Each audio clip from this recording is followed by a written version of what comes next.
Alhamdulillahi Rabbil Alamin. Wa bihi nasta'inu ala umuri dunya waddin. Wassalatu wassalamu ala ashrafil anbiya'i wal mursalin. Wa ala alihi wa sahbihi ajma'in. Amma ba'du.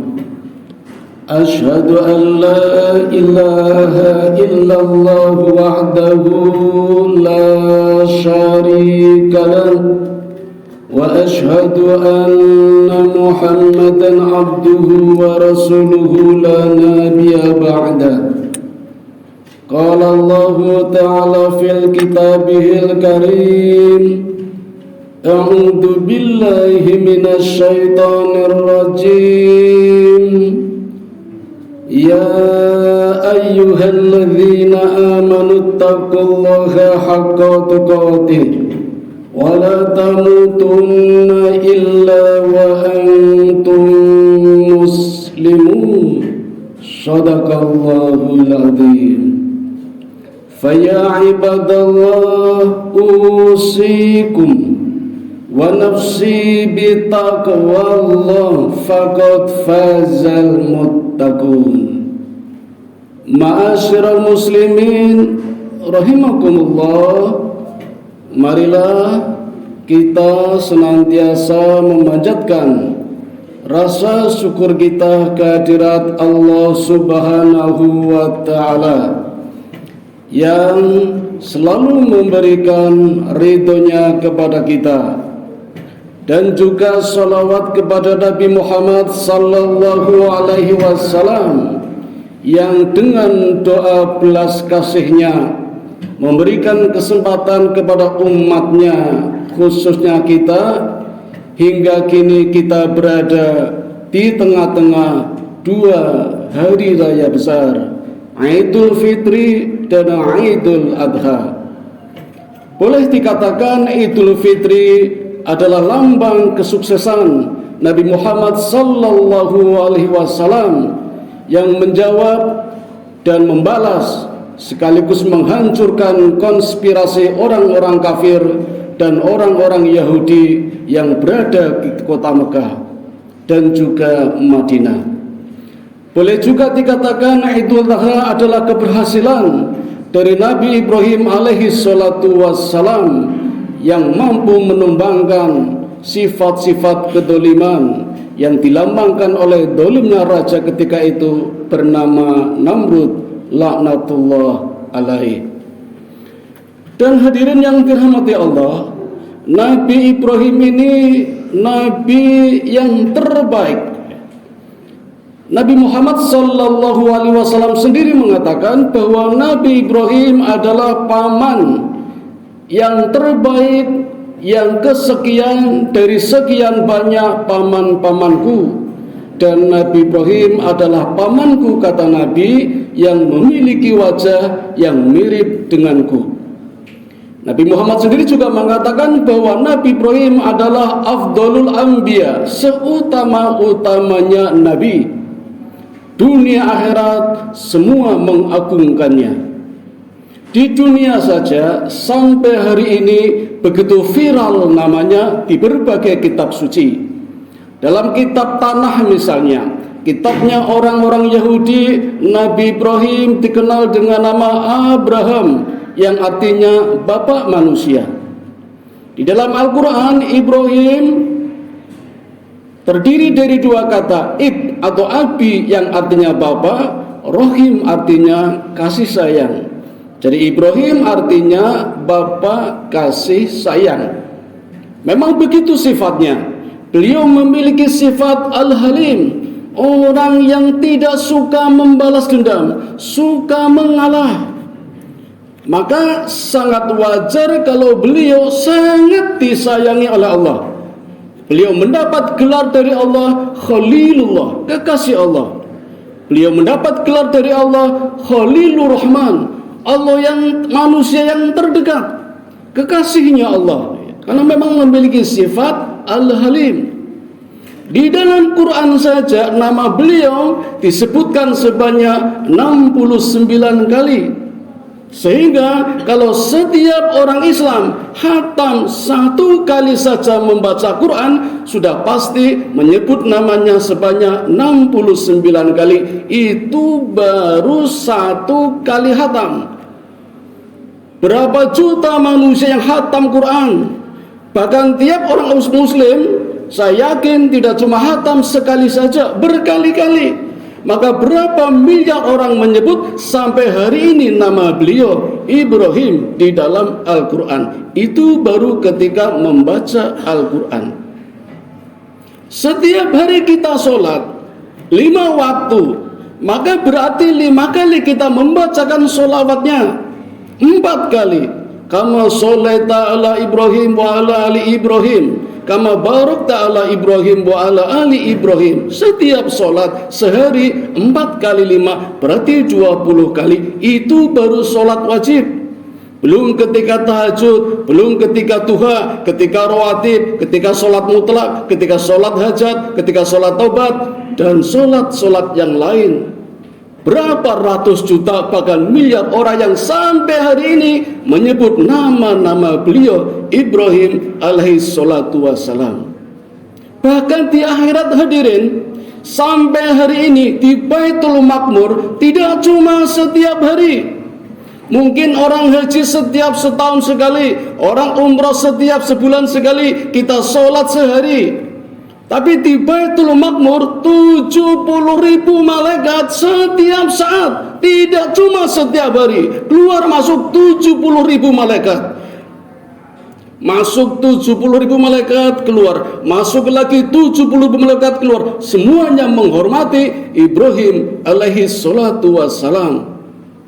Dan Nabi Muhammad sallallahu alaihi wasallam sendiri menyaksikan ketika perjalanan Mi'raj, melihat beliau bertemu dengan Ibrahim sedang bersandar di Baitul Maqmur. Seolah-olah Allah memberikan hadiah, sekarang saatnya istirahat, menikmati indahnya kehidupan akhirat atas prestasi yang diraihnya ketika berjuang berdakwah di dunia. Hadirin yang dirahmati Allah, pertanyaannya, mengapa manusia yang biasa ini begitu mendapatkan posisi yang istimewa di sisi Allah Subhanahu wa ta'ala? Padahal ketika kecilnya, kelahirannya, kehidupannya sangat terancam. Nabi Ibrahim lahir tepat pada saat Namrud mengangkat dirinya, dinobatkan menjadi raja. Sepeninggal bapaknya, Namrud dinobatkan menjadi raja di usia 30 tahun. Dan yang menakjubkan ketika itu, hari itu juga Namrud mengangkat dirinya menjadi Tuhan. Luar biasa ini. Satu-satunya manusia di dunia ketika itu menghebohkan dunia, mengangkat dirinya menjadi Tuhan. Dan mulai hari itu, rakyatnya, termasuk anak-anaknya, termasuk istrinya, tidak boleh memanggil suami, tidak boleh memanggil bapak, bahkan memanggil raja pun tidak boleh. Semuanya harus memanggil Tuhan. Dan barang siapa yang berani, sanggup, rela memanggil Namrud dengan kata Tuhan, maka apa yang diminta pasti diberikan. Minta rumah, dibeli rumah, dibelikan rumah. Minta keledai, minta onta, minta kuda, semuanya diberikan. Jadi kalau hanya sepeda saja masih kecil. Ini Namrud, kekayaannya 1/6 dari belahan kekayaan di dunia ketika itu. Dan hadirin, pada saat itulah Ibrahim dilahirkan. Dan sebenarnya ketika hiruk pikuknya, meriahnya penobatan Namrud menjadi raja, sampai Namrud tertidur dan bermimpi, dan di dalam mimpinya melihat anak kecil, melihat anak laki-laki yang menghancurkan istananya, merobohkan singgasananya. Sehingga sempat kaget Namrud, ada apa ini? Maka saat itu juga semua dukun-dukun kerajaan dikumpulkan untuk menafsirkan apa arti mimpinya. Tentu saja semuanya tidak bisa menjawab. Hanya satu yang mendekati kebenaran. Mendekati, karena ternyata Ibrahim sudah lahir. Dan malam itu juga Namrud langsung memberikan instruksi sweeping. Semua tentara-tentara kerajaan dikerahkan untuk mencari dari desa sampai kota, siapa saja ada wanita yang melahirkan anak laki-laki dihabiskan. Itu kezaliman dari Naja Namrud. Alhasil malam itu bapaknya Ibrahim bernama Azar yang bertugas, yang bekerja di istana sekaligus penasehat kerajaan, langsung pulang memberikan kabar kepada istrinya. Hatinya berkecamuk antara kecintaan terhadap anaknya atau ketaatan kepada rajanya. Akhirnya pilihan jatuh pada bagaimana menyelamatkan anaknya. Lalu dibawa ke hutan, disembunyikan di dalam gua. Kita lihat hadirin, di masa kecil saja kelahirannya sudah terancam. Di istana terancam oleh rajanya, di hutan terancam oleh binatang-binatang buas, ular, harimau, dan sebagainya. Tapi Allah berkehendak lain. Dalam kondisi seorang bayi yang tidak punya kemampuan dan kekuatan, Allah memberikan mukjizat yang pertama. Untuk Nabi Ibrahim, dari jari jemarinya keluar madu.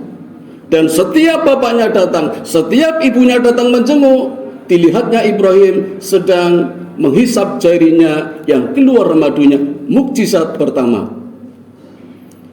Dan hadirin, setiap kali orang tuanya datang menjenguk, Ibrahim diberikan kemampuan oleh Allah untuk selalu bertanya. Dan ini pelajaran buat kita. Strategi model pembelajaran yang terbaik adalah bertanya, memberikan, memancing siswa untuk bagaimana pandai bertanya. Ibrahim pun demikian. Sampai-sampai bapaknya, sampai-sampai ibunya kewalahan menjawab. Karena pertanyaannya adalah sekitar teologi. Ya ayahku, siapa sesungguhnya yang menciptakan aku? Kata bapaknya, ya bapak ibumu. Ibrahim tidak berhenti, melanjutkan pertanyaannya, siapa yang menciptakan bapak ibuku? Jawaban bapaknya, ya kakek nenekmu. Ibrahim bertanya lagi, siapa yang menciptakan kakek nenek? Ya bapak ibunya kakek nenek. Terus begitu setiap hari selalu ditanyakan, sampai kewalahan akhirnya bapak ibunya tidak menjenguk lagi. Lalu apa yang dilakukan oleh Ibrahim? Ibrahim tidak berhenti, selalu belajar teologi, mencari jati diri, siapa sesungguhnya yang menciptakan aku. Maka sejak saat ibu dan bapaknya tidak hadir lagi menjenguk, yang dilakukan Ibrahim adalah selalu membaca alam. Di malam hari melihat bintang-bintang, maka Ibrahim mengambil kesimpulan, inilah Tuhanku yang begitu banyak dan hidup kedap-kedip. Tetapi begitu siang hari, bintang ini hilang, kesimpulannya berubah. Apalagi di malam hari berikutnya yang dilihat adalah benda yang lebih besar, yang lebih terang, namanya rembulan. Maka hipotesisnya pun berubah, inilah Tuhanku yang satu tidak banyak, yang lebih terang daripada yang kemarin. Tetapi begitu siang hari, hipotesisnya pun gugur lagi. Dan inilah Tuhanku yang lebih besar, lebih terang, yang bernama matahari. Jadi Allah memberikan petunjuk kepada Ibrahim disesuaikan dengan kondisi, situasi yang ada ketika itu. Dan memang saat itu agama yang dianut oleh masyarakat sekitar situ adalah agama Majusi yang menyembah api dan sejenisnya, termasuk bintang, bulan, matahari. Terus dilakukannya dalam waktu yang tidak sebentar. 40 tahun hadirin, Ibrahim belajar akidah, belajar teologi, belajar ketuhanan. Jadi kalau di negara kita ada orang merasa pandai, merasa menjadi ulama, saya yakin sangat berlebihan. Belum apa-apanya dengan Nabi Ibrahim. Kita hitung saja berapa lama kita sekolah. TK 2 tahun, SD 6 tahun, SMP 3 tahun, SMA 3 tahun, S1 4 tahun, tambah S2 2 tahun, S3 sampai profesor lah. Berapa kalau dijumlah kita belajar agama? Itu saja di dalam kurikulum hanya 2 jam. Ibrahim setiap hari selama 40 tahun. Dan agama yang kita pelajari sudah campuran, tidak murni. Ibrahim 40 tahun baru akidah. Maka sangat wajar Ibrahim menguasai betul tentang ketuhanan. Dan disitulah Allah memberikan hidayah kepada Ibrahim. Tidak main-main akidah Ibrahim ini. Disitulah Allah memberikan kasih sayang kepada orang yang memang rajin belajar. Ini pelajaran buat kita, agar kita sabar, tekun, belajar sungguh-sungguh sampai Allah memberikan hidayah tanpa batas. Dan begitu Allah memberikan hidayah dan mengangkatnya menjadi nabi, maka tugas yang pertama tidak main-main. Kembali ke istana berdakwah menghadap raja yang sangat dolim, Raja Namrud laknatullah alaih. Tugas yang pertama sangat berat, langsung berhadapan dengan raja. Apalagi di kerajaan ketika itu banyak praktek-praktek KKN yang dilakukan oleh staf pegawai kerajaan. Kalau zaman sekarang kita mengenal korupsi, kolusi, nepotisme, di zaman Namrud sudah ada. Bahkan ada juga yang melakukan praktek penyimpangan seksual. Ibrahim diberitahu oleh Allah. Maka tugas yang pertama adalah berdakwah, dan tempat yang dikunjungi pertama kalinya tiada lain adalah tempat peribadatannya Namrud. Dan dijumpainya di kuil ada ratusan patung-patung kecil dan 2 patung besar. Yang satu patung Namrud itu sendiri, yang satu lagi patungnya Tuhannya Namrud. Jadi Namrud mengangkat dirinya jadi Tuhan, Namrud sendiri dibuatkan patung yang lebih besar, Tuhannya Namrud. Jadi ada 2 Tuhan ini. Dan disitulah pada saat perayaan hari besar kerajaan Namrud, tempat peribadatannya dijaga oleh petugas kerajaan. Nabi Ibrahim begitu leluasa masuk ke dalam tempat peribadatan ketika orang lain tidak ada yang berani masuk. Katanya kualat. Dan ketika Ibrahim melihat sajen-sajen yang berada di hadapan patung-patung, apa kata Ibrahim? Ya patung-patung, kenapa tidak engkau makan sajen-sajen ini? Tentu saja tidak menjawab. Kata Ibrahim, kalau kamu tidak makan sajen-sajen ini akan aku hancurkan kamu. Kata Ibrahim kepada patung-patung. Tentu saja tidak menjawab. Maka dengan leluasanya Ibrahim berlompat-lompat dari patung yang satu ke patung lain, dihancurkannya patung-patung itu. Ada yang tangannya dipatahkan, kakinya dipatahkan, kepalanya dipatahkan. Hanya disisakan patung yang besar. Semua orang melihat ketika itu, tapi tidak bisa berbuat apa-apa. Bahkan masuk pun tidak berani, katanya kualat. Ya hanya menyampaikan saja, melaporkan kepada raja. Saksi mata melihat ada anak muda bernama Ibrahim menghancurkan patung-patung berhala-berhala yang ada di istana kerajaan Namrud. Maka hari itu pula Ibrahim disidangkan secara terbuka di hadapan massa untuk mempertanggungjawab perbuatannya. Ini kehidupan remajanya Ibrahim alaihi wassalam. Dakwah langsung berhadapan dengan raja. Dan hadirin, hukuman yang pas ketika itu, yang kira-kira membutuhkan dana besar, tiada lain adalah dibakar hidup-hidup. Setrum belum ada, gantung belum ada, hanya dibakar hidup-hidup. Dan ahli sejarah menyebutkan ketinggian api yang berkobar-kobar untuk membinasakan Ibrahim diperkirakan tingginya 30 meter dari permukaan tanah. Ke dalamnya sekitar 3 meter untuk menumpuk kayu-kayu besar. Dan dalam kobaran api itu Ibrahim dilemparkan. Bukan dilemparkan begitu saja, tapi dilontarkan dulu ke atas. Sehingga dalam kondisi sangat kritis, malaikat pun menawarkan, apa kata Ibrahim? Aku hanya membutuhkan pertolongan dari Allah. Dalam sejarah disebutkan 3 hari api berkobar. Dalam riwayat lain 40 hari. Dan dalam kobaran api itu, apa yang beliau baca? Hanya kalimat nasrum minallah wa ni'mal wakil, ni'mal maula wa ni'mal nasir.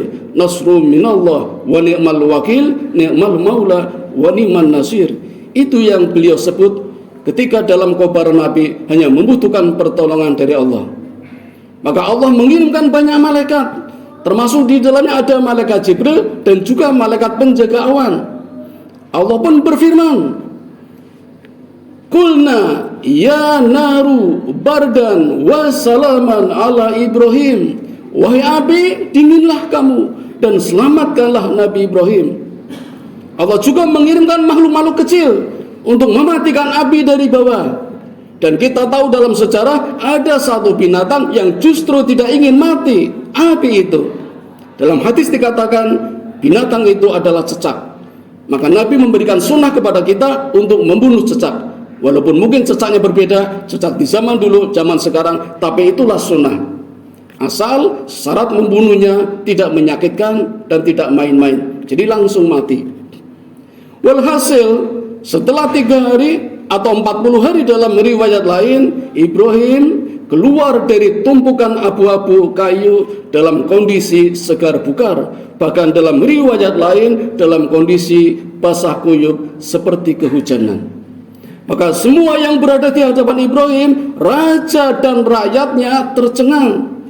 Apa kata Namrud? Ini bukan manusia, ini sihir, ini jin. Begitu sombongnya Namrud. Dan Ibrahim pun gantian, ya Namrud, sekarang giliranku. Allah akan memberikan musibah, Allah akan memberikan balasan, tapi tidak perlu mengirimkan pasukan, tidak perlu mengirimkan bala tentara. Allah cukup mengirimkan 1 ekor lalat kecil yang masuk ke dalam hidungnya, bermuter-puter di dalam tubuhnya, di kepala, sehingga Namrud, raja yang menganggap dirinya jadi Tuhan, sehari pekerjaannya hanya garuk-garuk saja mencari lalat. Dan rakyat melihat sendiri sampai berkomentar, ada apa dengan Tuhan kita kok garuk-garuk? Hari kedua lalat belum keluar, dicarinya lagi sampai garuk-garuk, sehingga berdarah-darah itu banyak garukannya. Dan rakyat melihat betapa sibuknya Tuhan kita menggaruk badannya sendiri. Dan sampailah pada hari ketiga, kalau dalam riwayat lain 40 hari, Namrud akhirnya jatuh bersimbah darah. Telinganya keluar darahnya, matanya, hidungnya, mulutnya keluar darahnya. Dan pada saat itu semua rakyat menyaksikan dari hidungnya keluar lalatnya. Sehingga rakyatnya memberikan kesimpulan Tuhan kita mati oleh seekor lalat. Itulah kehendak Allah. Untuk menumpangkan orang yang sombong tidak perlu dengan musibah, tidak perlu menghadirkan pasukan, cukup dengan barang yang kecil, cukup dengan makhluk yang kecil bernama lalat. Ini pelajaran buat kita, buat negara kita, bahkan buat kesombongan manusia. Allah sangat mudah sekali menghancurkan kita. Dan kita sudah diuji oleh Allah kurang lebih selama 2 tahun. Allah hanya mengirimkan makhluk kecil yang bernama virus yang tidak kelihatan. Kiranya hanya manusia yang sabar saja yang bisa mengatasi musibah seperti ini yang Allah berikan kepada kita. Tiada lain untuk meningkatkan takwa kita kepada Allah Subhanahu wa ta'ala. Inilah sekelumit kisah dari perjalanan dakwah Nabi Ibrahim alaihi salatu wassalam yang mampu menumbangkan kedoliman seorang raja. Dan ini buat pelajaran kepada kita. Mudah-mudahan kita tetap rendah hati, tawadu hingga menuju takwa, derajat yang tertinggi di sisi Allah Subhanahu wa ta'ala. Amin ya rabbal alamin. Wa qul rabbighfir warham wa anta khairur rahimin.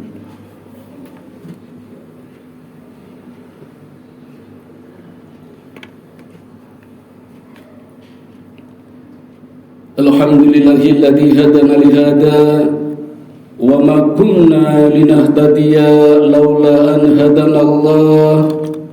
Allahumma salli ala sayyidina Muhammad wa ala ali sayyidina Muhammad. Ayyuhal muslimun, ittaqullaha haqqa tuqatih wa la tamutunna illa wa antum muslimun. Jamaah yang dirahmati Allah, Nabi Muhammad sallallahu alaihi wasallam dengan kakeknya yang sangat utama ini, Nabi Ibrahim alaihi salatu wasallam, ibarat 2 sejoli. Dan namanya, sholawatnya selalu disebutkan beriringan di dalam sholat. Tokoh ini sangat viral di berbagai kitab suci, bahkan sampai di akhirat, dan menjadi teladan buat kita yang patut kita contoh, kita teladani hingga kita bisa mendapatkan tempat yang mulia, yaitu surganya Allah Subhanahu wa ta'ala. Maka tiada henti-hentinya marilah kita memohon kepada Allah, minta ampun atas dosa-dosa yang kita lakukan, baik dosa kecil apalagi dosa besar, sembari berharap mendapatkan sholawatnya, hingga kita bisa mendapatkan tempat yang mulia tadi, tempat yang banyak dihuni oleh orang-orang takwa. Maka sudah sangat sepantasnya minimal setiap sepekan di hari Jumat kita selalu meningkatkan takwa kita sampai pada takwa yang tertinggi. Kalau di dalam Al-Quran Allah menyebut kata takwa sebanyak 115 kali, maka sesungguhnya takwa yang tertinggi adalah takwa yang tingkatannya 115 tingkatan. Entah kita sudah sampai pada tingkat yang berapa, marilah kita selalu bersama-sama berusaha meningkatkan takwa kita sembari berdoa. Mudah-mudahan Allah mendapatkan posisi yang tertinggi. Amin ya rabbal alamin. A'udzu billahi minasyaitonir rajim. Bismillahirrahmanirrahim. Innallaha wa malaikatahu yusholluna 'alan nabi. Ya ayyuhalladzina amanu sallu 'alaihi wa sallimu taslima. Allahumma salli 'ala Muhammad wa 'ala ali Muhammad kama shallaita 'ala Ibrahim wa 'ala ali Ibrahim wa barik 'ala Muhammad wa 'ala ali Muhammad kama barakta 'ala Ibrahim wa 'ala ali Ibrahim innaka Hamidum Majid. Allahumma ighfir lil muslimina wal muslimat wal mu'minina wal mu'minat al ahya'i minhum wal amwat innaka sami'un qaribun mujibu da'wat wa qadiyal hajat wa qati'us syahwat. Allahumma inni as'aluka ilman nafi'a wa rizqan thayyiba wa amalan mutaqabbala. Allahumma inni as'aluka al-huda wat-tuqa wal-afafa wal-ghina. Allahumma ij'alni syakura waj'alni sabura waj'alni fi ainin saghira wa fi a'yunin nasi kabira. Rabbana dhalamna anfusana wa illam taghfir lana wa tarhamna lanakunanna minal khasirin. Rabbana atina fid dunya hasanah wa fil akhirati hasanah wa qina adzabannar. Wa sallallahu ala sayyidina Muhammadin wa ala alihi wa sahbihi ajmain. Subhana rabbika rabbil izzati amma yasifun wa salamun alal mursalin walhamdulillahi rabbil alamin. Waladikrullahi akbar. Aqimis sholah.